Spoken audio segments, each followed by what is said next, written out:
Sandra Martineau a déjà un beau parcours d'auteur derrière elle, avec pas moins de 6 titres à son actif. Mais jusqu'à présent, c'est dans le thriller, le roman noir, qu'elle avait grandi. En arrivant chez son nouvel éditeur, XO, elle se lance avec succès dans la comédie. Changer de ciel pour mieux voir les étoiles est une petite bulle de légèreté, et l'éditeur le précise sur le bandeau, voilà une comédie généreuse et pétillante. Deux adjectifs qui s'accordent parfaitement avec Sandra Martineau, dont la bonne humeur est contagieuse. Après avoir grandi en Bretagne, c'est finalement dans la Sarthe qu'elle a posé ses valises, par amour.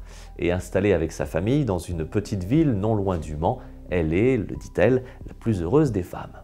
Sandra Martineau fait partie de ces auteurs qui ne veulent pas se laisser influencer par les sirènes parisiennes et qui prouvent que la province se porte bien et qu'on s'y sent bien. Si je vous parle de ça, c'est qu'il s'agit de l'une des thématiques abordées par la jeune femme dans ce nouveau roman. La dualité Paris-Province, les préjugés entre la ville et la campagne. Chloé a une trentaine d'années, elle est parisienne jusqu'au bout des ongles, et pour elle, au-delà du périphérique, point de salut. Selon elle, à la campagne, on vit forcément avec 30 ans de retard, le portable ne passe pas, et on porte des bottes en permanence pour marcher dans la boue. Oui, mais voilà, Chloé reçoit la lettre d'un notaire. Elle a hérité d'une maison dans un petit village de la Sarthe, une maison qui appartenait à une grand-mère dont elle n'a jamais entendu parler. Bien décidée à voir à quoi ressemble la bicoque et à la revendre au plus vite, mais aussi pour comprendre qui était cette grand-mère dont sa mère, elle-même décédée, ne lui a jamais parlé, Chloé file dans cette bourgade au milieu des champs. Elle va très vite se rendre compte qu'elle n'y est pas la bienvenue.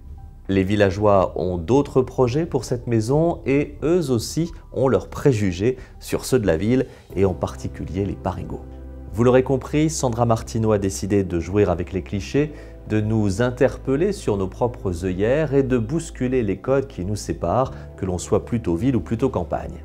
Un thème qui permet des scènes cocasses plus drôles les unes que les autres.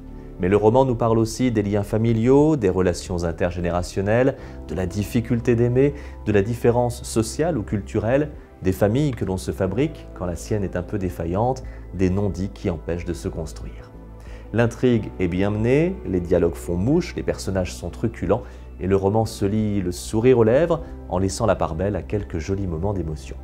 Oubliez donc la morosité ambiante et ne boudez pas votre plaisir, la plume de Sandra Martineau est jubilatoire. Changer de ciel pour mieux voir les étoiles, de Sandra Martineau, est publié aux éditions XO.